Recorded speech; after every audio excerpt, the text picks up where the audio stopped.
Hi hello friends welcome back to my channel. ನಾನು ನಿಮ್ಮ ಅಶ್ವಿನಿ ಶ್ರೀನಾಥ್.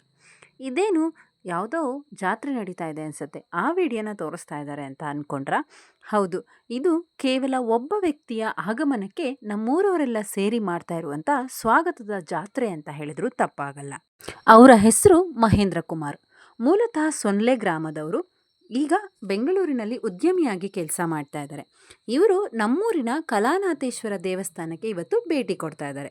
ಅದಕ್ಕೋಸ್ಕರ ಈ ಒಂದು ಅದ್ದೂರಿ ಸಮಾರಂಭ. ಹಾಗಾದರೆ ಅವರಿಗೋಸ್ಕರ ಇಷ್ಟು ಅದ್ದೂರಿ ಸಮಾರಂಭ ಬೇಕಿತ್ತಾ? ಯಾರವರು ಅಂತ ನಿಮ್ಮ ತಲೆಯಲ್ಲಿ ಓಡ್ತಾ ಇರ್ಬೋದು. ಅವ್ರ ಬಗ್ಗೆ ಹೇಳೋದಕ್ಕಿಂತ ಮುಂಚೆ ನಮ್ಮೂರಿನ ದೇವಸ್ಥಾನದ ಬಗ್ಗೆ ಹೇಳ್ತೀನಿ. ನಮ್ಮೂರಿನ ಪುರಾತನ ಪ್ರಸಿದ್ಧ ಕಲಾನಾಥೇಶ್ವರ ದೇವಸ್ಥಾನ. ಇದು ತುಂಬ ಹಿಂದಿನ ದೇವಸ್ಥಾನ. ಇದರ ಕಟ್ಟಡ ತುಂಬ ಹಾಳಾಗಿದೆ. ಈ ಒಂದು ದೇವಸ್ಥಾನವನ್ನು ಮತ್ತೆ ಕಟ್ಟಬೇಕು, ಪುನರ್ ಜೀರ್ಣೋದ್ಧಾರ ಮಾಡುವಂತಹ ಉದ್ದೇಶವನ್ನು ಇಟ್ಕೊಂಡು ಊರವರೆಲ್ಲ ಸೇರಿಕೊಂಡು ಮನೆ ಮನೆಗೆ ದೇಣಿಗೆಯನ್ನು ಸಂಗ್ರಹಣೆ ಮಾಡ್ತಾ ಇದ್ದಾರೆ. ಸೊ ಊರಿನಲ್ಲಿ ಎಲ್ಲರೂ ಕೂಡ ತಮ್ಮ ಶಕ್ತಿಗೆ ಅನುಸಾರವಾಗಿ ಶಕ್ತಿಯನ್ನು ಮೀರಿ ದೇಣಿಗೆಯನ್ನು ಕೊಟ್ಟಿದ್ದಾರೆ. ಆದರೂ ಸಹ ಈ ಒಂದು ದೇವಸ್ಥಾನಕ್ಕೆ ಜೀರ್ಣೋದ್ಧಾರ ಮಾಡೋದಕ್ಕೆ ನಮಗೆ ಹಣ ಸಾಕಾಗಲಿಲ್ಲ. ಅಂತಹ ಸಮಯದಲ್ಲಿ ರಿಪ್ಪನ್ಪೇಟೆಯಲ್ಲಿ ವಾಸವಾಗಿರುವಂಥ ನಮ್ಮ ಅತ್ತೆಯ ಅಣ್ಣ ಗೋವಿಂದಪ್ಪ ಗೌಡ್ರು ಅಂತ ಹೇಳಿ, ಅವರ ಜಮೀನು ಪೂರ್ತಿ ಇರೋದು ನಮ್ಮೂರಿನಲ್ಲೇ. ಸೊ ಹಾಗಾಗಿ ಅವರು ಕೂಡ ಈ ಒಂದು ದೇವಸ್ಥಾನಕ್ಕೆ ದೇಣಿಗೆಯನ್ನು ಕೊಟ್ಟಿದ್ದಾರೆ. ಕೊಡುವುದರ ಜೊತೆಗೆ ನನ್ನ ಸ್ನೇಹಿತರ ಕಡೆಯಿಂದ ಕೂಡ ನಿಮಗೆ ದೇಣಿಗೆಯನ್ನು ಕೊಡಿಸ್ತೀನಿ ಅಂತ ಹೇಳಿದರು. ಅವರ ಮಾತಿನ ಪ್ರಕಾರವೇ ಅವರು ಅವರ ಸ್ನೇಹಿತರಾದ ಮಹೇಂದ್ರ ಕುಮಾರ್ ಎಂಬುವರನ್ನು ಪರಿಚಯ ಮಾಡಿಸಿಕೊಟ್ರು. ದೇವಸ್ಥಾನದ ಕಮಿಟಿಯ ಸದಸ್ಯರು, ಅಧ್ಯಕ್ಷರು ಎಲ್ಲ ಹೋಗ್ಬಿಟ್ಟು ಈ ಒಂದು ಮಹೇಂದ್ರ ಕುಮಾರ್ ಅವರ ಹತ್ರ ನಮ್ಮ ದೇವಸ್ಥಾನದ ಜೀರ್ಣೋದ್ಧಾರಕ್ಕೆ ಹಣವನ್ನು ಕೇಳಿದಾಗ ಅವರು ಹಿಂದೆ ಮುಂದೆ ಯೋಚನೆ ಮಾಡದೆ ಬರೋಬ್ಬರಿ 25 ಲಕ್ಷ ರೂಪಾಯಿ ಚೆಕ್ಕನ್ನು ದೇಣಿಗೆಯಾಗಿ ನಮ್ಮ ದೇವಸ್ಥಾನಕ್ಕೆ ಕೊಟ್ಟಿದ್ದಾರೆ. ಅವ್ರ ಥರ ಶ್ರೀಮಂತರು ನಮ್ಮ ದೇಶದಲ್ಲಿ, ನಮ್ಮ ರಾಜ್ಯದಲ್ಲಿ ಹಲವಾರು ಜನ ಇದ್ದಾರೆ. ಆದರೆ ಎಲ್ಲರಿಗೂ ದಾನ ಮಾಡುವಂತಹ ಗುಣ ಇರಲ್ಲ. ಯಾವುದೇ ಸಂಬಂಧ ಇಲ್ಲದೆ ಇರುವಂಥ ಇವರು ನಮ್ಮೂರಿನ ದೇವಸ್ಥಾನಕ್ಕೆ ಇಷ್ಟು ದೊಡ್ಡ ಮಟ್ಟದ ದೇಣಿಗೆಯನ್ನು ನೀಡಿರುವುದು ನಮಗೆ ತುಂಬ ಅಂದರೆ ತುಂಬ ಖುಷಿಯಾಗಿದೆ. ಇವತ್ತು ಅವರು ನಮ್ಮೂರಿನ ದೇವಸ್ಥಾನಕ್ಕೆ ಭೇಟಿ ಕೊಡ್ತೀವಿ ಅಂತ ಹೇಳಿದ್ದಕ್ಕೆ ಈ ಒಂದು ಸಮಾರಂಭವನ್ನು ಇಟ್ಕೊಂಡಿದ್ದೀವಿ. ಇಂತಹ ಹೃದಯ ಶ್ರೀಮಂತಿಕೆ ಇರುವಂಥ ಈ ಒಂದು ವ್ಯಕ್ತಿಗೆ ಯಾವುದೇ ರೀತಿಯ ಬೆಂಬಲ ಬೇಕಾದರೂ ಸಹ ನಮ್ಮೂರಿನ ಎಲ್ಲರೂ ಕೂಡ ಇವರ ಜೊತೆಯಲ್ಲಿ ನಿಲ್ತೀವಿ. ಹಾಗೆ ಆ ದೇವರು ಇವರಿಂದ ಇದೇ ರೀತಿಯ ಸಹಾಯವನ್ನು ಜನರಿಗೆ ಮಾಡಿಸ್ಲಿ ಅಂತ ಹೇಳಿ ನಾನು ಆಶಿಸ್ತೀನಿ. ಹಾಗಾದರೆ ಯಾರಿವರು ಮಹೇಂದ್ರ ಕುಮಾರ್? ಇವ್ರ ಬಗ್ಗೆ ನಿಮಗೆ ಒಂದು ಸಣ್ಣ ಪರಿಚಯವನ್ನು ನಾನು ಮಾಡಿಕೊಡಲ್ಲ, ಮಲ್ನಾಡು ವಾಯ್ಸು ಪತ್ರಿಕೆಯವರು ನಿಮಗೆ ಹೇಳ್ತಾರೆ, ಕೇಳಿ. ಜಾತ್ರೆ ತರ ಆಗಿದೆ. ಎಲ್ಲ ಊರಿನ ಎಲ್ಲ ಗ್ರಾಮಸ್ಥರು ಭಾಗವಹಿಸಿದ್ದೀರಾ. ಸಂತೋಷದ ವಿಚಾರ ಅಂದ್ರೆ ಒಂದೆರಡು ಮಾತು ಹೇಳ್ಬೇಕಾಗತ್ತೆ. ಒಬ್ಬ ಗ್ರಾಮೀಣ ಭಾಗದ ವ್ಯಕ್ತಿ ಬರಿಕೆಯಲ್ಲಿ ಹೋಗಿ ಇವತ್ತು ಎಲ್ಲವನ್ನ ತನ್ನ ಶ್ರಮದಿಂದ ಬೆಳೆದಿ ತನ್ನ ಊರಿಗೆ ತನ್ನ ಕೈಲಾದ ಕೊಡುಗೆಯನ್ನು ಕೊಡ್ಬೇಕಂತ ಬಂದಿದ್ದಾರೆ ಮಹೇಂದ್ರ ಅವರು. ಅದರಲ್ಲೂ ವಿಶೇಷವಾಗಿ ಬಹುಶಃ ಒಂದು ಸರ್ಕಾರ ಕೊಡಕ್ಕಾಗದೇ ಇರ್ತಕ್ಕಂಥ ಕೊಡ್ತಾ ಇದ್ದಾರೆ. ತಮಗೆ ಬಡತನ ಅಂತಕ್ಕಂಥದ್ದು ಪ್ರತಿಯೊಬ್ಬ ವ್ಯಕ್ತಿ ಗೊತ್ತಿರುತ್ತೆ. ಯಾಕಂದ್ರೆ ಮಲೆನಾಡಿನಲ್ಲಿ ಬೆಳೆದವರಿಗೆ ಬಡತನ ಬಗ್ಗೆ ಜಾಸ್ತಿ ಹೇಳ್ಬೇಕಾಗಿಲ್ಲ. ಸುಮಾರು 32 ವರ್ಷಗಳ ಹಿಂದೆ ಬಡತನದ ನೋವುಗಳನ್ನು ಅನುಭವಿಸಿ ನನಗಿನ್ನ ಜೀವನ ಬೇಡ, ನನಗಿನ್ನಿಂತ ಬದುಕು ಬೇಡ ಅಂತೇಳಿ ಬದುಕೆಯಲ್ಲಿ ಹೊರಟು ಹೋದಂತ ವ್ಯಕ್ತಿ ಮಹೇಂದ್ರ ಅವರು. ಇವತ್ತು ಬೆಂಗಳೂರಿನಲ್ಲಿ ಸಾಕಷ್ಟು ನೋವುಗಳ ನಡುವೆ, ಸಾಕಷ್ಟು ಕಷ್ಟಗಳ ನಡುವೆ ಬೆಳೆದು ತಂದೆ ಆದಕ್ಕಂತ ದುಡಿಮೆಯನ್ನ ಮಾಡಿಕೊಂಡು ತನ್ನ ಬೆವರ ಹನಿಯಿಂದ ಒಂದಿಷ್ಟು ದುಡಿಮೆಯನ್ನ ದುಡಿಸಿ ಅದನ್ನ ತನ್ನ ಊರಿಗೆ, ತನ್ನ ಊರಿನ ಅಭಿವೃದ್ಧಿಗೆ, ತನ್ನ ಜೊತೆಗಾರನ್ನ ಬೆಳೆಸ್ಬೇಕಂತ ಹೇಳಿ ದೊಡ್ಡ ನಿರೀಕ್ಷೆ ಇಟ್ಕೊಂಡು ತನ್ನ ಎಲ್ಲ ದುಡಿಮೆ ಹಣವನ್ನ ಕೈ ತುಂಬಾ ಹೊತ್ಕೊಂಡ್ ಬಂದಿರ್ತಕ್ಕಂಥ ವ್ಯಕ್ತಿ ಮಹೇಂದ್ರ ಕುಮಾರ್. ಯಾಕಂದ್ರೆ ನಾವು ಮಲೆನಾಡಲ್ಲಿ ಸಣ್ಣ ಕಾರ್ಯಕ್ರಮ ಮಾಡ್ಬೇಕಾದ್ರೆ, ಒಂದ್ ಸಣ್ಣ ಕ್ರೀಡಾಕೂಟನೋ, ಇನ್ಯಾವುದೋ ಸಣ್ಣ ದೇವಸ್ಥಾನ ಅಥವಾ ಗಣಪತಿ ಹಬ್ಬನೋ ಇನ್ನೇನೋ ಒಂದು ಕಾರ್ಯಕ್ರಮ ಮಾಡ್ಬೇಕಾದ್ರೆ ಕನಿಷ್ಠ 5,000 ರೂಪಾಯಿಂದ ಒಂದು ಬಜೆಟ್ ರೆಡಿ ಮಾಡ್ತೀವಿ. ಊಟಕ್ಕೆ ಎಷ್ಟು ಖರ್ಚು ಬರುತ್ತೆ, ದಾನಿಗಳಿಗೆ ಏನ್ ಕೊಡ್ಬೇಕು, ಊರಿನ ಅಭಿವೃದ್ಧಿ ಏನ್ ಮಾಡ್ಬೇಕಂತೇಳಿ ನಾವು ಸಾಮಾನ್ಯವಾಗಿ ಲಿಸ್ಟ್ ಮಾಡ್ತೀವಿ. ನಮ್ಮ ಕಾರ್ಯಕ್ರಮಕ್ಕೆ 500 ರೂಪಾಯಿ ಕೊಡೋರು ಎಷ್ಟು ಜನ ಇದಾರೆ, 2,000 ಕೊಡೋರು ಎಷ್ಟು ಜನ ಇದಾರೆ, 5,000 ಕೊಡೋರು ಎಷ್ಟು ಜನ ಇದಾರೆ, ನಾವು ಅವ್ರನ್ನ ಯಾರ ಮುಖಾಂತರ ಕೇಳ್ಬೇಕು ಅಂತೇಳಿ. ನಮಗೆ ಒಂದು ಊರಿನ ಕಾರ್ಯಕ್ರಮಕ್ಕೆ 50,000 1 ಲಕ್ಷ ಕೊಡ್ತಾನಂದ್ರೆ ಅದು ತುಂಬಾ ದೊಡ್ಡದು. ಆ ವ್ಯಕ್ತಿ ನೋಡ್ತಕ್ಕಂತ ರೀತಿನೇ ಬೇರೆ. ಅಂತ ಇದ್ರಲ್ಲಿ ಬೆಂಗಳೂರಿನಲ್ಲಿ ಈ ಊರೇ ಬೇಡ ಅಂತೇಳಿ ದುಡಿಮೆ ಹೋದಂತ ವ್ಯಕ್ತಿ ಇವತ್ತು ತನ್ನ ದುಡಿಮೆಯ ಸುಮಾರು 10 ಕೋಟಿ ಹಣವನ್ನ ಬರೇ ಊರಿನ ಅಭಿವೃದ್ಧಿಗೆ ಮೀಸಲಾಗಿದ್ದಾರೆ. ಇಷ್ಟು ಒಳಗಡೆ 5 ಕೋಟಿಗೆ ಹೆಚ್ಚು ಹಣವನ್ನು ನೀಡಿದ್ದಾರೆ. ಅವ್ರ ಬಗ್ಗೆ ಸಂತೋಷ ಆಗೋ ವಿಚಾರ ಅಂದ್ರೆ ಈ ಊರಿನ ವ್ಯಕ್ತಿ ನಮ್ಮ ಹೊಸನಗರ ತಾಲೂಕಿನವರಿಗೆ ಅತಿ ಹೆಚ್ಚು ಜನರಿಗೆ ಬೆಂಗಳೂರು ಜಯಚಾಮರಾಜ ಆಸ್ಪತ್ರೆಯಲ್ಲಿ ಏನು ಬೇಕು ಆರೋಗ್ಯದ ವ್ಯವಸ್ಥೆಯನ್ನು ಮಾಡಿಕೊಟ್ಟಾರೆ, ಡಾಕ್ಟರ್ಗಳನ್ನ ಇಟ್ಕೊಂಡಾರೆ. ಮತ್ತೆ ಯಾವುದೇ ಹಿನ್ನೆಲೆ ಇಲ್ಲದೆ ಹೋದಂತ ಮಹೇಂದ್ರ ಕುಮಾರ್ ಇವತ್ತು ರಾಜ್ಯ ಮಟ್ಟದಲ್ಲಿ ಅನೇಕ ರಾಜ್ಯದ ಎಲ್ಲಾ ಪಕ್ಷ ನಾಯಕರುಗಳೊಂದಿಗೆ ಆತ್ಮೀಯ ಬಾಂಧವ್ಯನ ಇಟ್ಕೊಂಡಿದ್ದಾರೆ. ನಿಮಗೆ ಮಹೇಂದ್ರ ಕುಮಾರ್ ಹೇಳ್ತಾರೆ ಅಂತಂದ್ರೆ ಇವತ್ತು ಎಷ್ಟು ಕೋಟಿನ ಹಣವನ್ನ ನಮ್ಮ ತಾಲೂಕು ನೋಡ್ಲಿಕ್ಕೆ ಆತರ ಸ್ನೇಹಿತರು ಹಿಡಿದಿದ್ದಾರೆ ಅಂತಂದ್ರೆ ಆ ಮಹೇಂದ್ರ ಕುಮಾರ್ ವ್ಯಕ್ತಿತ್ವವನ್ನ ಬೆಂಗಳೂರಲ್ಲಿ ಹೇಗೆ ಬೆಳೆಸ್ಕೊಂಡೆ ನಾವು ಆಲೋಚನೆ ಮಾಡ್ಬೇಕಾಗುತ್ತೆ. ಅಂತ ವ್ಯಕ್ತಿ ಇವತ್ತು ಊರಿಗೆ ದೊಡ್ಡ ಮಟ್ಟ ಹಣವನ್ನು ನೀಡ್ಲಿಕ್ಕೆ ಬಂದಿದ್ದಾರೆ. ನಿಮ್ಮೆಲ್ಲರ ಪ್ರೋತ್ಸಾಹ ಅಂದ್ರೆ ಆಶೀರ್ವಾದ ನಿರಂತರವಾಗಿ ಇರ್ಬೇಕು. ಯಾಕಂದ್ರೆ ಅಂತ ಒಬ್ಬ ವ್ಯಕ್ತಿ ರಾಜಕಾರಣದಲ್ಲಿ ಬೆಳೆದ್ರೆ ಹೋಗ್ತಾರಲ್ಲ ನನಗೆ ಗೊತ್ತಿಲ್ಲ, ಆದ್ರೆ ಒಂದ್ ವೇಳೆ ರಾಜಕಾರಣದಲ್ಲಿ ಬೆಳೆದ್ರೆ ಬಹುಶಃ ನಮ್ಮ ತಾಲೂಕಿನ ಅನೇಕ ದೇವಸ್ಥಾನಗಳು, ಅನೇಕ ಕ್ರೀಡಾಪಟುಗಳಿಗೆ, ಅನೇಕ ಪ್ರತಿಭೆಗಳಿಗೆ ರಾಜ್ಯ ಮಟ್ಟದಲ್ಲಿ ರಾಷ್ಟ್ರ ಅವಕಾಶ ಸಿಗತ್ತೆ ಅಂತಕ್ಕಂಥ ಭರವಸೆ ನಮ್ಗೆಲ್ಲ ಇದೆ. ಕಳೆದ ಬಾರಿ ನನಗೆ ಮಹೇಂದ್ರ ಯಾರು ಗೊತ್ತಿರ್ಲಿಲ್ಲ. ಒಬ್ಬ ಕ್ಯಾನ್ಸರ್ ಪೇಷಂಟ್ ಬೆಂಗಳೂರು ಹೋಗಿದ್ರು, ಒಬ್ಬ ಸಾಹಿತ್ಯವರು ಫೋನ್ ಮಾಡಿದ್ವಿ ಹಿಂಗಾಗಿದೆ ಅಂತೇಳಿ. ಆ ವ್ಯಕ್ತಿ ಯಾರು ಯಾವ ವರ್ಗ ಏನು ಕೇಳಲಿಲ್ಲ. ಅವರಿಗೆ ಜಯಚರ್ ಆಸ್ಪತ್ರೆಯ ಡಾಕ್ಟರ್ ಹೇಳಿ ಉಚಿತವಾಗಿ 7 ದಿನಗಳ ಚಿಕಿತ್ಸೆಯನ್ನು ಕೊಡಿಸಿ ಇವತ್ತವರು 70% ಗುಣಮುಖರಾಗಿದ್ದಾರೆ. ಒಬ್ಬ ಸಾಮಾನ್ಯ ಹಿಂದುಳಿದ ವ್ಯಕ್ತಿ. ಹಾಗಾಗಿ ಈ ತರ ಕಾಳಜಿ ಇರ್ತಕ್ಕಂಥ ವ್ಯಕ್ತಿ ಇವತ್ತು ಈ ದೇವಸ್ಥಾನಕ್ಕೆ ಹಣವನ್ನು ಕೊಡಿ ಸುಮಾರು 25 ಲಕ್ಷ ಹಣವನ್ನ ನೀಡ್ಲಿಕ್ಕೆ ಚೆಕ್ ಮುಖಾಂತರ ಕೊಟ್ಟಿ ಅಂದ್ರೆ ನಮ್ಗೆ ಸಂತೋಷ ಆಗ್ತಿದೆ. ಯಾಕಂದ್ರೆ ನಮ್ಗೆ ಗೊತ್ತು ಇವತ್ತು ಸರ್ಕಾರದ ಒಂದು ಅನುದಾನ ತಗೊಳ್ಬೇಕಾದ್ರೆ ವಸತಿ ಗೊತ್ತಿದೆ, ಗ್ರಾಮ ಪಂಚಾಯತ್ ಇಲ್ಲೋ ತಾಲೂಕು ಒಂದು ಅನುದಾನ ತಗೊಳ್ಬೇಕಂತಾದ್ರೆ ನಿಮ್ಗೊಂದು ರೋಡಿಗೆ 25,000 50,000 ಕೊಡ್ತಾರಂತಾರೆ. ನಿಮ್ಗೆ GST ಎಲ್ಲ ಹೋಗಿ ಬರೋಬ್ಬರ 30,000 ಬಂದಿರುತ್ತೆ ಅಲ್ವಾ? ಹಾಗಿರ್ಬೇಕಾದ್ರೆ ಯಾವ ನಿರೀಕ್ಷೆ ಇಲ್ಲದೆ ನಿಮ್ಮಿಂದ ಯಾವ್ದನ್ನು ಅಪೇಕ್ಷೆ ಪಡೆದೆ 25 ಲಕ್ಷ ರೂಪಾಯಿ ಹಣವನ್ನ ತಮ್ಮ ಸ್ವಂತ ಹಣವನ್ನು ನೀಡ್ತೀರ ಅಂತಂದ್ರೆ ನಿಮ್ಮ ಎಷ್ಟು ನೀವೆಲ್ಲ ಭಾಗ್ಯವಂತರು. ಯಾಕಂದ್ರೆ ಇದು ಎಲ್ಲಾ ದೇವಸ್ಥಾನಗಳಿಗೆ ಭಾಗ್ಯ ಸಿಕ್ಕಿಲ್ಲ. ನನ್ನ ಆಸೆನೂ ಅದೇ. ಯಾಕಂದ್ರೆ ನಮ್ಮ ತಾಲೂಕಿನ ಪ್ರತಿಯೊಂದು ಹಿಂದುಳಿದಿರ್ತಕ್ಕಂಥ ಆರ್ಥಿಕವಾಗಿ ಬೆನಿಫಿಟ್ ಇಲ್ದಿರೋ ದೇವಸ್ಥಾನಗಳಿಗೆ ಇವರು ಕೊಡುಗೆ ನಿರಂತರವಾಗಿ ಸಿಗ್ಲಿ ಅಂತ. ಯಾಕಂದ್ರೆ ಗ್ರಾಮೀಣ ಭಾಗದ ದೇವಸ್ಥಾನಗಳಿಗೆ ಯಾವುದೇ ತರಹದ ದೇಣಿಗೆ ಇರೋದಿಲ್ಲ. ನಿಮ್ ದೊಡ್ಡ ದೇವಸ್ಥಾನಗಳಲ್ಲಿ ಭಕ್ತರು ಕಾಣಿಕೆ ಬರುತ್ತೆ, ಸರ್ಕಾರ ಯೋಜನೆಗಳು ಬರ್ತವೆ, ಅಥವಾ ಅಲ್ಲಿ ಶಾಸಕರ ಹೊಂದಿವೆ. ಯಾಕೆ ಇದೊಂದು ಮೂಲೆ ಇರ್ತಕ್ಕಂಥ ದೇವಸ್ಥಾನ. ಇದು ಮುಂದೆ ಬೆಳೆದಂದ್ರೆ ಎಲ್ಲರೂ ಬರ್ತಾರೆ, ಬೆಳಿಲಿಕ್ಕೆ ಮುಂಚೆ ಯಾರು ಬರೋದಿಲ್ಲ. ಅಂತದ್ರಲ್ಲಿ ಸುಮಾರು 25 ಲಕ್ಷ ಹಣವನ್ನ ಮಹೇಂದ್ರ ಅವರು ನೀಡ್ತಿದ್ದಾರೆ. ನಿಮ್ಮ ಪ್ರತಿಯೊಬ್ಬರ ಆಶೀರ್ವಾದ ಹೇಗಿರ್ಬೇಕಂದ್ರೆ ಆ ವ್ಯಕ್ತಿನ ಇಲ್ಲಿಯ ಈ ದೇವಸ್ಥಾನದ ಕಲಾನಾಥೇಶ್ವರನ ಅನುಗ್ರಹದಿಂದ ಆ ವ್ಯಕ್ತಿಯ ಪ್ರತಿಯೊಂದು ಹೆಜ್ಜೆ ಈ ನಾಡಿನ ಈ ರಾಜ್ಯದ ಒಂದು ಶಕ್ತಿಯಾಗಿ ಬೆಳಲಿಕ್ಕೆ ನಿಮ್ಮೆಲ್ಲರ ಆಶೀರ್ವಾದ ಆಗಲಿ ಅಂತೇಳಿ ನಾನು ಕೇಳ್ಕೊಳ್ತೇನೆ. ಕೇಳಿದ್ರಲ್ಲ ಫ್ರೆಂಡ್ಸ್, ಇವರಿಗೆ ನಮ್ಮೂರವರಿಂದ ಸನ್ಮಾನ ಕೂಡ ಮಾಡಿದ್ವಿ. ಹಿರಿಯರಾದಂತ ಮೇಘರೇಗೌಡರು ಸನ್ಮಾನ ಮಾಡ್ತಿದ್ದಾರೆ.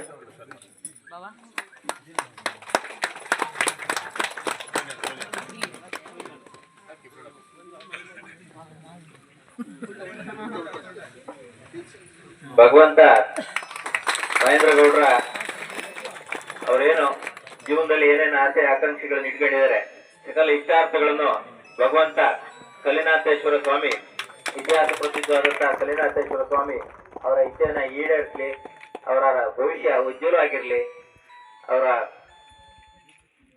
ಮುಂದಿನ ನಡೆಗೆ ನಮ್ಮ ಗ್ರಾಮದ ಎಲ್ಲರೂ ಕೂಡ ಅವರ ಒಂದು ಮುಂದಿನ ಯಾವ್ದಾದ್ರು ರಾಜಕೀಯ ಉದ್ದೇಶಗಳು ಅಥವಾ ರಾಜಕೀಯ ಇಚ್ಛಾಶಕ್ತಿಗಳಿದ್ರೆ ಅದಕ್ಕೆ ನಮ್ಮ ಗ್ರಾಮದ ಎಲ್ಲರೂ ಕೂಡ ಅವರಿಗೆ ಬೆಂಬಲವಾಗಿರ್ಬೇಕು ಅಂತ ಈ ಮೂಲಕ ಹೇಳ್ಕೊಡ್ತಾ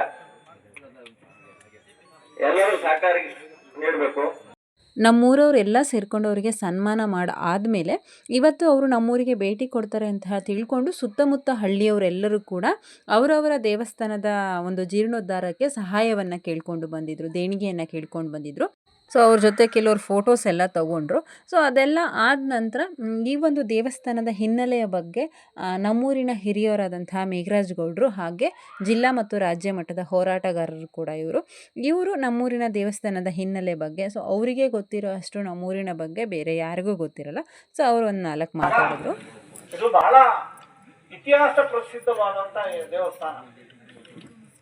ಇದು ವರ್ಷ 1032 ಇಸ್ವಿಯಲ್ಲಿ ಸ್ಥಾಪನೆ ಆಗಿದ್ದು ಈ ಶಾಸ್ತ್ರ. ಆಮೇಲೆ ಈ ದೇವಸ್ಥಾನದ ಇತಿಹಾಸ ಸರಿಸುಮಾರು 7-8ನೇ ಶತಮಾನದಲ್ಲಿ ಈ ಈಶ್ವರ ದೇವ ಪೀಠ ಇದೆಯಲ್ಲ ಅದು ರಚನೆ ಆಗಿದ್ದು. ಆಮೇಲೆ ಈ ದೇವಸ್ಥಾನ ಸಂಪೂರ್ಣ ಶಿಲಾಮಯವಾಗಿತ್ತು. ಅಂದರೆ ಶಿಲಾಮಯ ಅಂದರೆ ಪೂರ್ಣ ಕಲ್ಲಿನಿಂದ ಕೂಡಿತ್ತು. ಬಹಳ ಜನ ಇತ್ತೀಚಿನ ಯುವಕರಿಗೆ ಗೊತ್ತಿಲ್ಲದೆ ಇರ್ಬೋದು. ಆ ದೇವಸ್ಥಾನ ಬಿದ್ದೋದಾಗ ಕಳೆದ ಒಂದು 12 ವರ್ಷ ಆಯ್ತಾ, 12 ವರ್ಷದ ಹಿಂದೆ ಬಿದ್ದೋದಾಗ ವಾತಾಪೌಡರು ಸ್ವಲ್ಪ ಗರ್ಭಗುಡಿಯನ್ನ ಸ್ವಲ್ಪ ರಿಪೇರಿ ಮಾಡಿಸಿದ್ರು. ರಾಮ ಮಂದಿರ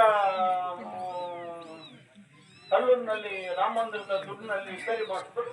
ಆಮೇಲೆ ಊರಿನವರೆಲ್ಲ ಸೇರಿ ನಾವು ಒಂದು ತೀರ್ಮಾನ ಮಾಡಿ ನನ್ನ ಅಧ್ಯಕ್ಷತೆಯಲ್ಲಿ ವಾತಾಪೌಡರು ಸೆಕ್ರೆಟರಿ ಆಗಿದ್ರು, ಈರಣ್ಣವರು ಉಪಾಧ್ಯಕ್ಷರಾಗಿದ್ದರು, ಆಮೇಲೆ ನಾಣಪ್ಪೋಡು ಇದ್ರು, ಅವರು ಖಜಾನ್ಸಿ ಆಗಿದ್ರು, ನಮ್ಮ ನಾಣಪ್ಪೋಡು. ಅವರೆಲ್ಲರೂ ಸೇರಿ ನಾವೆಲ್ಲ ಶ್ರಮದಾನ ಮಾಡಿ ಈ ಕಲ್ಲುಗಳನ್ನು, ಏನು ಬೃಹತ್ ಪ್ರಮಾಣದ ಕಲ್ಲುಗಳೇನಿದ್ದು ಆ ಕಲ್ಲುಗಳನ್ನೇ ಇಟ್ಟು ಗೋಡೆಗಳನ್ನು ಕಟ್ಟಿ, ನಾನು ಮಧ್ಯಾಹ್ನ ಗಂಜಿಯನ್ನು ಬೇಯಿಸಿ ಗಂಜಿಯನ್ನು ಕುಡಿದು ನಾಣ ಪೌಡ್ರು, ಮಲ ಪೌಡ್ರು, ಆಮೇಲೆ ತೇತ ಪೌಡ್ರು, ತುಂಬ ಜನ ದುಗ್ಗ ಪೌಡ್ರು, ಪ್ರಧಾನ ದುಗ್ಗ ಪೌಡ್ರು, ಕೆಜಿ ದುಗ್ಗ ಪೌಡ್ರು ಎಲ್ಲ ಸೇರಿ ಈ ದೇವಸ್ಥಾನವನ್ನು ನಾವು ಇದು ನಿರ್ಮಾಣ ಮಾಡಿದ್ವಿ. ಆವಾಗ ನಾವು ಊರೂರು ಬೇರೆ ಬೇರೆ ಜೋಳಿಗೆ ಹಿಡಿದು ಹಿರಣ್ಣವರು, ಪ್ರಧಾನ ದುಗ್ಗ ಪೌಡ್ರು, ನಾನು ಎಲ್ಲ ಸೇರಿ ಊರೂರು ಅಂದು ನಾವು ದೇಣಿಗೆಯನ್ನು ಸಂಗ್ರಹ ಮಾಡಿದ್ವಿ. ಈ ರೀತಿಯಲ್ಲಿ ಈ ಪ್ರಾರಂಭವಾದಂತಹ ದೇವಸ್ಥಾನದ ಜೀರ್ಣೋದ್ಧಾರ ಇವತ್ತು ಬಹಳ ನಮ್ಮ ಎಲ್ಲ ಯುವಕರು ಸೇರಿ ನಮ್ಮ ನಾಗರಾಜ್ ಅವರ ಅಧ್ಯಕ್ಷತೆಯಲ್ಲಿ, ನಾಗರಾಜ್ ಅವರ ಅಧ್ಯಕ್ಷತೆಯಲ್ಲಿ ಈ ದೇವಸ್ಥಾನದ ಜೀರ್ಣೋದ್ಧಾರಕ್ಕೆ ಒಂದು ಶ್ರಮ ಪಡ್ತಾ ಇದ್ದಾರೆ. ಕ್ರಿಸ್ತ ಶಕ 1168ನೇ ಇಸ್ವಿಯಲ್ಲಿ ಈ ಶಾಸ್ತ್ರ ರಚನೆ ಆಗಿದ್ದು. 2 ಸಾಲುಗಳ ಶಾಸ್ತ್ರ, ಶಾಸ್ತ್ರ. ಶ್ರೀ ವಲ್ಲಭನ ಕಾಲದಲ್ಲಿ, ಶ್ರೀ ವಲ್ಲಭನ ಕಾಲದಲ್ಲಿ ಈ ಶಾಸ್ತ್ರ ಪ್ರಾರಂಭ ಆಯಿತು. ಈ ಶಾಸ್ತ್ರವಾದ ಕಂಟೆಂಟ್ಸ್ ಅನ್ನ ನನ್ನ ಸ್ನೇಹಿತರಾಗಿದ್ದಂತಹ ಈಗಿಲ್ಲ ಅವರು, ಈ ನೋಮೋರ್ ಜಯದೇವಪ್ಪ ಜೈನಕೇರಿ ಅವ್ರನ್ನ ಕರೆಸಿ ನಾನು ಹೊಸಪೂಡ್ರು, ಈರಣ್ಣವರು, ಮಲ್ಲಜ್ನವರು ಎಲ್ಲ ಕರೆಸಿ ಅವರಿಂದ ಎಕ್ಸ್ಟೆಂಪ್ ತೆಗೆಸಿ ಓದಿಸಿದ್ವಿ. ಅವರು ಈ ಓದಂಥ ಟೆಸ್ಟ್ ಅನ್ನ ಇವತ್ತು ಶಾಸ್ತ್ರದಲ್ಲಿ ದಾಖಲಾಗಿದೆ. ಇವರು ಈ ದೇವಸ್ಥಾನದ ಹಿನ್ನೆಲೆಯನ್ನು ಆದಮೇಲೆ ಈ ಒಂದು ಸಭೆಯ ಮುಖ್ಯ ಅತಿಥಿಯಾದಂತಹ ಮಹೇಂದ್ರ ಕುಮಾರ್ ಅವರು ನಮ್ಮೆಲ್ಲರ ಜೊತೆ 4 ಮಾತನ್ನು ಹಂಚಿಕೊಂಡ್ರು. ಇವತ್ತು ಕಲಿನಾಥೇಶ್ವರ ದೇವಸ್ಥಾನ ಅಂತಂದರೆ ಕಲಿಯುಗವನ್ನು ಸೃಷ್ಟಿ ಹಾಕಿದಂಥ ಜಾಗ ಇದು.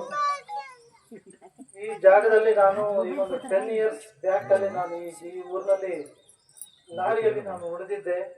ಆವಾಗ ನನಗೆ ಏನೋ ಒಂದು ಮಂದಟ್ಟ ಅಂತ ಕನಸು ಇತ್ತು. ಇವತ್ತು ಈ ಜಾಗ ನೋಡಿದಾಗ ನನಗೆ ಇದೇ ಕನಸು ಅಂತೇಳಿ ನಾನು ಯೋಚನೆ ಮಾಡಿದೆ.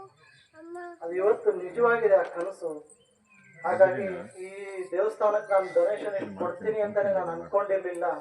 ಹೊಸ ಪರಿಚಯ, ಹೊಸ ಊರು ಅಂತ ನನಗೇನಿಲ್ಲ. ಇದು ನನಗೆ 10 ವರ್ಷದ ಹಿಂದಿನ ಊರಾಗಿತ್ತು. ಈ ಊರಿಂದ ಸಾಕಷ್ಟು ದುಡಿಮೆನ ನಾನು ಮಾಡಿದ್ದೀನಿ. ಅದು ಕೈಲಿ ಉಳಿತೋ ಬಿಡ್ತೋ ಗೊತ್ತಿಲ್ಲ. ಅಂತೂ ಈ ಊರಿಂದ ನಾನು ಸಾಕಷ್ಟು ದುಡಿಮೆಗಳನ್ನ ಮಾಡ್ಕೊಂಡು ಹೋಗಿದ್ದೀವಿ. ಇವತ್ತು ಬೆಳೆದಿದ್ದೀವಿ ಅಂತಂದರೆ ಕಲ್ಲೂರು ಹುಡುಗರಿಂದ ಕಾರಣ ಅಂತ ನಾನು ಈ ಮಾತನ್ನು ಹೇಳ್ತೇನೆ. ಆಮೇಲೆ ದೇವಸ್ಥಾನವನ್ನು ತುಂಬ ಅಚ್ಚುಕಟ್ಟಾಗಿ, ತುಂಬ ಶ್ರದ್ಧೆಯಿಂದ ಮಾಡ್ತಕ್ಕಂಥ ಕೆಲಸ ಈ ಕಲ್ಲೂರಿನ ಗ್ರಾಮಸ್ಥರಾಗಿರುತ್ತೆ. ಯಾಕೆಂತಂದರೆ ಇವರ ಮನಸ್ಥಿತಿ, ಇವರ ಭಕ್ತಿ ನೋಡಿದ್ರೆ ನನಗೆ ದೊಡ್ಡ ಒಂದು ಹೆಮ್ಮೆ ಅನ್ನಿಸ್ತದೆ. ಏನಿವತ್ತು ಇಷ್ಟು ದೊಡ್ಡ ಡೊನೇಷನ್ ಕೊಡ್ತಾ ಇದ್ದೀನಿ, ಅದನ್ನು 100 ಪಟ್ಟಾಗಿ ಮಾಡ್ತಕ್ಕಂಥ ವಿಶ್ವಾಸ ನನ್ನಲ್ಲಿ ತುಂಬಿದ್ದಾರೆ ಇವರು. ಇವರಿಗೆ ಆದಷ್ಟು ಬೇಗ ನನ್ನ ಕೆಲಸಗಳನ್ನು ನಾನು ಮಾಡಿ ಮುಗಿಸ್ತೇನೆ. ಇವರು ದೇವಸ್ಥಾನ ಕಟ್ಟೋದ್ರೊಳಗೆ ನಾನು ಬೆಂಗಳೂರಿನಲ್ಲಿ ಕೂತ್ಕೊಂಡು ಇವರಿಗೆ ಏನು ಹೆದ್ದಾರಿ ಪದದಿಂದ ಇಲ್ಲಿಗೆ ಸ್ಟ್ರೈಟ್ ರಸ್ತೆಯನ್ನು ಮಾಡ್ತಕ್ಕಂಥ ವ್ಯವಸ್ಥೆ ಯಾವ ಅಧಿಕಾರಿಗಳು ಯಾವ ಅಧಿಕಾರ ಇದ್ದೇನೆ ನಾನು ಮಾಡಿಸ್ಕೊಡ್ತೀನಿ ಅಂತೇಳಿ ಇವತ್ತು ದೇವ್ರ ಮುಂದೆ ನಾನು ಭರವಸೆ ಕೊಟ್ಟು ಹೋಗ್ತಾ ಇದ್ದೀನಿ. ಯಾವ ಅಧಿಕಾರ ಬೇಡ, ಯಾವುದು ಬೇಡ, ನಮ್ಮ ಇನ್ಫ್ಲೂಯೆನ್ಸ್ ಇಂದ ನಾನು ಮಾಡಿಸ್ತೀನಿ. ಅದಕ್ಕೆ ಹೆಚ್ಚು ಕಡಿಮೆ ಬೇರೆಯವ್ರ ಜಾಗಗಳು ಹೋಗ್ಬೋದು, ಆ ಜಾಗ ನಾನು ನಿಮಗೇವೆ ಅನುಸರಿಸಿ ಬಿಟ್ಕೊಡ್ಬೇಕಂತ ಹೇಳಿ ಮನವಿ ಮಾಡ್ತಾ ಇದ್ದೀನಿ. ಈ ಕಲ್ಲೂರು ಮತ್ತೆ ತೀರ್ಥಹಳ್ಳಿ ಹೊಸನಗರ ಬಾರ್ಡರ್ ಏನಿದೆ, ಇದು ಇತಿಹಾಸದಲ್ಲಿ ಸೃಷ್ಟಿಯಾಗಂತ ಒಂದು ದೇವಸ್ಥಾನ ಆಗ್ಬೇಕು. ಬೆಂಗಳೂರಿಂದ ಇಲ್ಲಿಗೆ ಭಕ್ತರು ಬರಬೇಕು ಅಂತ ಕೆಲಸವನ್ನು ಮಾಡಬೇಕು. ಆಮೇಲೆ ನೀವು ಗರ್ಭಗುಡಿಯನ್ನ ತುಂಬಾ ಸ್ಟ್ರೆಚರ್ ಆಗಿ ಒಳ್ಳೆಯ ರೀತಿಯಲ್ಲಿ ಮಾಡ್ತಕ್ಕಂಥ ಯೋಚನೆಯನ್ನ ಮಾಡಬೇಕು. ಅದರಲ್ಲಿ ಯಾವುದೇ ರೀತಿಯಿಂದ ಕಾಂಪ್ರಮೈಸ್ ಮಾಡಬೇಡಿ. ನೆಕ್ಸ್ಟ್ ಇರ್ತಕ್ಕಂಥ ಮುಂದಿನ ಪೋರ್ಷನ್ ಬೇಕಾದ್ರೆ ನೆಕ್ಸ್ಟ್ ಇಯರ್ ನೀವು ಮಾಡಿದ್ರೆ ಸರಿ, ಬಜೆಟ್ ಕಡಿಮೆ ಆದರೆ ಅದಕ್ಕೆ ಏನಂತ ವ್ಯವಸ್ಥೆ ಮಾಡೋಣ. ಗರ್ಭಗುಡಿ ಯಾವುದೇ ಕಾಂಪ್ರಮೈಷನ್ ಬೇಡ. ಒಳ್ಳೆಯ ಶಿಲೆಯನ್ನು ಆರಿಸಿ, ಒಳ್ಳೆ ಶಿಲ್ಪಿಯನ್ನು ಆರಿಸಿ ಮಾಡ್ತಕ್ಕಂಥ ಕೆಲಸ ನೀವು ಮಾಡಬೇಕು. ಹೆಚ್ಚಿನ ಸಹಕಾರವನ್ನು ಮಾಡ್ತೀನಿ. ಮೈನ್ ಇದಕ್ಕೆ ರೋಡಿನ ವ್ಯವಸ್ಥೆಯನ್ನು ಬಹಳ ಅರ್ಜೆಂಟಾಗಿ ಮಾಡೋಣ. ಏನು ರೋಡ್ ಚೆನ್ನಾಗಿಲ್ಲ, ದೊಡ್ಡ ದೇವಸ್ಥಾನಕ್ಕೆ ಏನು ರೋಡ್ ಇಲ್ಲ. ನನಗೇನು ನನ್ನ ಕಾಂಟ್ಯಾಕ್ಟ್ಸ್ ಏನಿದೆ ನಾನು ಇಲ್ಲಿಗೆ ಬಳಸಿ ಏನಾಗುತ್ತೆ, ಈ ವರ್ಷ ಡಿಸೆಂಬರ್ ಜನವರಿಯಿಂದಲೇ ನಾನು ರೋಡ್ ಕೆಲಸ ಮಾಡಿಸೋ ವ್ಯವಸ್ಥೆ ನಾನು ಮಾಡ್ತೀನಿ. ಅದೇ ತುಂಬ ಕಡಿಮೆ. ಆಮೇಲೆ ನಿಮ್ಮೆಲ್ಲರ ಪ್ರೀತಿ ಪ್ರೋತ್ಸಾಹ, ಸುಮಾರು 3-4 ಗ್ರಾಮದಿಂದ ನನ್ನ ಹತ್ರ ಒಂದು ಸಹಾಯ ಕೇಳೋದಕ್ಕೆ, ದೇವಸ್ಥಾನ ಕಟ್ಟಲಿಕ್ಕೆ, ಜೀರ್ಣೋದ್ಯೋಗ ಕಾರ್ಯಕ್ರಮಕ್ಕೆ ಎಲ್ಲ ಆಲ್ಮೋಸ್ಟ್ ಈಶ್ವರ ದೇವಸ್ಥಾನದ ಪ್ರಾಜೆಕ್ಟು, ಈಶ್ವರನ ಕೆಲಸನೇ ತಗೊಂಡು ಬಂದಿದ್ದೀರಿ. ತುಂಬ ಸಂತೋಷ ಆದಂಥ ವಿಷಯ. ಎಲ್ಲ ಗ್ರಾಮದವರಿಗೂ ಒಳ್ಳೆ ನೆರವು ಸಿಗಲಿ, ಅವರಿಗೆ ಇನ್ನೂ ಆರೋಗ್ಯ ಕೊಡಲಿ, ಇನ್ನೂ 4 ದೇವಸ್ಥಾನ ಕಟ್ಟೋಂಥ ಶಕ್ತಿ ಈ ದೇವಸ್ಥಾನದಿಂದ ಅವರಿಗೆ ಬರಲಿ. ಈ ಸಭೆ, ಈ ಕಮಿಟಿ, ಇಲ್ಲಿರ್ತಕ್ಕಂಥ ನಡೀತಾ ಕಾರ್ಯಕ್ರಮ ಮಾದರಿಯಾಗಲಿ. ಅವರೂರಲ್ಲೂ ಇಂಥ ಕಾರ್ಯಕ್ರಮ ಮಾಡಲಿ, ಇಂಥ ದೇವಸ್ಥಾನವನ್ನು ಕಟ್ಟಲಿ. ನಾನಿದ್ದೀನಿ ಅವ್ರ ಜೊತೆಗೆ ಸಪೋರ್ಟಿಂಗಿಗೆ ಅಂತ ಹೇಳ್ತಾ, ಎಲ್ಲರಿಗೂ ನನ್ನ ನಮಸ್ಕಾರವನ್ನು ತಿಳಿಸ್ತಾ ಒಂದೆರಡು ಮಾತಾಡ್ಲಿಕ್ಕೆ ಅವಕಾಶ ಮತ್ತೆ ಊರಿಗೆ ಒಂದು ಕರೆದು ಈ ಘನತೆ ಗೌರವ ನಿಮ್ಮ ಪ್ರೀತಿಯನ್ನ ಕೊಟ್ಟಿದ್ದಕ್ಕೆ ಎಲ್ಲ ಕೆಲಸದಲ್ಲೂ ನಿಮ್ಮ ಜೊತೆಗೆ ನಾನು ಇರ್ತೀನಿ. ನನ್ನ ಶಕ್ತಿ, ನನ್ನ ಸಪೋರ್ಟನ್ನ ಯಾವತ್ತೂ ಕಲ್ಲೂರು ಗ್ರಾಮಸ್ಥರಿಗೆ ಇದ್ದೇ ಇರುತ್ತೆ. ಅವರು ಕೂಡ ನನ್ನ ಕೈ ಬಿಡಲ್ಲ ಅಂತೇಳಿ ಇವತ್ತಿನ ಸಣ್ಣ ನನ್ನ ಸಭೆಯಲ್ಲಿ ನಾನು ಹಲವಾರು ರೀತಿಯಲ್ಲಿ ನಾನು ನೋಡಿದೆ. ಅವರ ಶಕ್ತಿ ನನಗೆ ಯಾವತ್ತೂ ಇರ್ತದೆ ಅಂತ ಹೇಳಿ ನಾನು ನಂಬಿಕೊಂಡು ಈ ಮಾತನಾಡಲಿಕ್ಕೆ ಅವಕಾಶ ಕೊಟ್ಟಂತ ಎಲ್ಲರಿಗೂ ನಮಸ್ಕರಿಸುತ್ತಾ, ಹಾಗೆಯೇ ಮತ್ತೊಮ್ಮೆ ಕರಿನಾಥೇಶ್ವರ ದೇವಸ್ಥಾನದ ಆಶೀರ್ವಾದ, ದೇವರ ಆಶೀರ್ವಾದನ ಪಡಿತಾ ನನ್ನ ಮಾತನ್ನ ಮುಗಿಸ್ತೇನೆ. ಒಂದೇ ಮಾತರಂ, ಮಾನವನ ಧರ್ಮಕ್ಕೆ ಜಯವಾಗಲಿ. ನಾವು ಈ ದೇವಸ್ಥಾನವನ್ನ ಕಳೆದ ಒಂದು ಯುಗಾದಿ ಹಬ್ಬದ ದಿನ ನಾವು ಇಲ್ಲಿ ರುದ್ರಾಭಿಷೇಕವನ್ನು ಪ್ರತಿ ವರ್ಷನೂ ಇರುತ್ತೆ. ಹಾಗೆ ನಾವು ರುದ್ರಾಭಿಷೇಕವನ್ನು ಇಟ್ಕೊಂಡಿದ್ದ ಗೋವಿಂದಪ್ಪವರು ಮತ್ತು ಅವ್ರ ಮನೆಯವರು ಬಂದರು. ನಮ್ಗೆ ನಾವು ರುದ್ರಾಭಿಷೇಕವನ್ನು ಮುಗಿಸಿ ಜನ ತಿಥಿ ಫಲಾರ ಹೋಗ್ಲಿಕ್ಕಾಗಿ ಎಲ್ಲರೂ ಹೊರಟಿದ್ರು. ಅಂತ ಒಂದು ಸಂದರ್ಭದಲ್ಲಿ ನಮ್ಮ ಗೋವಿಂದಪ್ಪವರು ಒಂದು ಮಾತಾಡಿದ್ರು, ಯಾವ ಕಾರಣಕ್ಕೂ ಒಂದು ತಿಂಡಿ ಫಲಾರ ಕೊಡ್ಬೇಡ್ರಿ, ನೀವು ಎಲ್ಲರೂ ಹೋಗ್ಬಿಡ್ತಾರೆ. ಪ್ರತಿ ವರ್ಷನೂ ಇದೇ ಆಗ್ತಾ ಇದೆ, ಯಾರು ಸಂಘಟನೆ ಆಗಲ್ಲ, ನೀವು ಫಲಾಹಾರ ಸೇವೆ ಕೊಡೋರೊಳಗನೆ ದೇವಸ್ಥಾನದ ಏನಂತ ತೀರ್ಮಾನ ಆಗ್ಬೇಕು ಅಂತ ಹೇಳಿ ಕೊಟ್ಟಿಡಿದ್ರು. ಅವಾಗ ಎಲ್ಲರೂ ಕುತ್ಕೊಂಡು ಒಂದು ಸಮಿತಿ ಆಯ್ತು. ಗೋವಿಂದಪ್ಪವರು ಆದಷ್ಟು ಹೊರಗಡೆಯಿಂದ ನಾನು ಹಣವನ್ನು ಕೂಡ ತಂದು ಕೊಡ್ತೀನಿ ಅಂತಕ್ಕಂಥ ಮಾತುಗಳನ್ನು ಕೂಡ ಅವ್ರು ಹೇಳಿದ್ರು ಅವತ್ತು. ಅದೇ ರೀತಿ ಇವತ್ತು ಕೂಡ ನಡೆಸ್ಕೊಂಡು ಬಂದು ನಮಗೆ ಮಹೇಂದ್ರಗೌಡರನ್ನ ಪರಿಚಯವನ್ನು ಮಾಡಿ ಈ ದೇವಸ್ಥಾನಕ್ಕೆ ಒಂದು ಈಶ್ವರನ ರೂಪದಲ್ಲಿ ನಮ್ಗೆ ಬಂದಿದ್ದಾರೆ ಅಂತ ಹೇಳಿದ್ರೆ ಏನು ತಪ್ಪಲಾಗಿಲ್ಲ. ಯಾಕಂದ್ರೆ ನಾವು ಬಹಳಷ್ಟು ಕಷ್ಟದಲ್ಲಿದ್ವಿ. ಸುಮಾರು 3.5 ಕೋಟಿ ಅಂದಾಜಿನಲ್ಲಿ ನಾವು ದೇವಸ್ಥಾನ ಕಟ್ಟಬೇಕಾದ್ರೆ ಇಲ್ಲಿ ನಮ್ಮ ಊರಲ್ಲಿ ನಾವು ಆದಷ್ಟು ನಮ್ಮ ಯುವಕರು ಪ್ರತಿಯೊಬ್ಬ ಮನೆಯವರು ಕೂಡ ಅವ್ರ ಶಕ್ತಿ ಮೀರಿ ನಮ್ಗೆ ಧನ ಸಹಾಯನ ಘೋಷಣೆ ಮಾಡಿದ್ರು. ಆದ್ರೂ ಕೂಡ 1 ಕೋಟಿ 10 ಲಕ್ಷದ ಮುಂದೆ ಹೋಗ್ಲಿಕ್ಕೆ ಆಗ್ಲಿಲ್ಲ. ಅಂತ ಸಂದರ್ಭದಲ್ಲಿ ಹೇಗ್ ಮಾಡ್ಬೇಕು, ಅಷ್ಟು ಕಡಿಮೆ ಹಣದಲ್ಲಿ ಮಾಡಿದ್ರೆ ಇದಷ್ಟು ಚಂದವಾದ ದೇವಸ್ಥಾನ ಆಗೋದಿಲ್ಲ.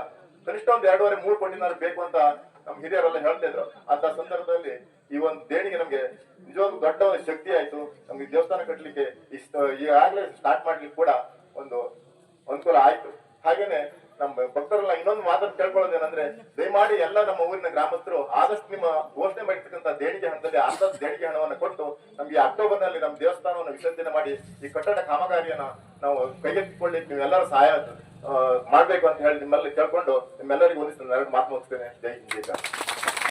ಇವತ್ತಿನ ಸಮಾರಂಭ ಯಾರಿಗೋಸ್ಕರ ಮತ್ತು ಯಾವುದಕ್ಕೋಸ್ಕರ ಇಟ್ಕೊಂಡಿದ್ವಿ ಅಂತ ಹೇಳಿ ನಿಮಗೆ ಈಗ ಗೊತ್ತಾಯಿತು ಅಂತ ಅಂದ್ಕೊಳ್ತೀನಿ. ಸೊ ಇವತ್ತಿನ ವಿಡಿಯೋ ನಿಮ್ಮೆಲ್ಲರಿಗೂ ಇಷ್ಟ ಆಗಿದೆ ಅಂತ ಹೇಳ್ಕೊಳ್ತೀನಿ. ಈ ಒಂದು ದೇವಸ್ಥಾನದ ಪುರಾತನ ಹಿನ್ನೆಲೆಯ ಬಗ್ಗೆ ನಾನು ನೆಕ್ಸ್ಟ್ ವಿಡಿಯೋದಲ್ಲಿ ತಿಳಿಸ್ತೀನಿ. ಇವತ್ತಿನ ವಿಡಿಯೋ ನಿಮಗೆ ಇಷ್ಟ ಆಗಿದ್ದರೆ ಲೈಕ್ ಮಾಡಿ, ಕಮೆಂಟ್ ಮಾಡಿ, ಶೇರ್ ಮಾಡಿ. ಹಾಗೆ ಯಾರೆಲ್ಲ ನನ್ನ ಯೂಟ್ಯೂಬ್ ಚಾನಲ್ನ ಸಬ್ಸ್ಕ್ರೈಬ್ ಮಾಡದೆ ನೋಡ್ತಾ ಇದ್ದೀರೋ ದಯವಿಟ್ಟು ಸಬ್ಸ್ಕ್ರೈಬ್ ಮಾಡ್ಕೊಳ್ಳಿ. Thank you so much.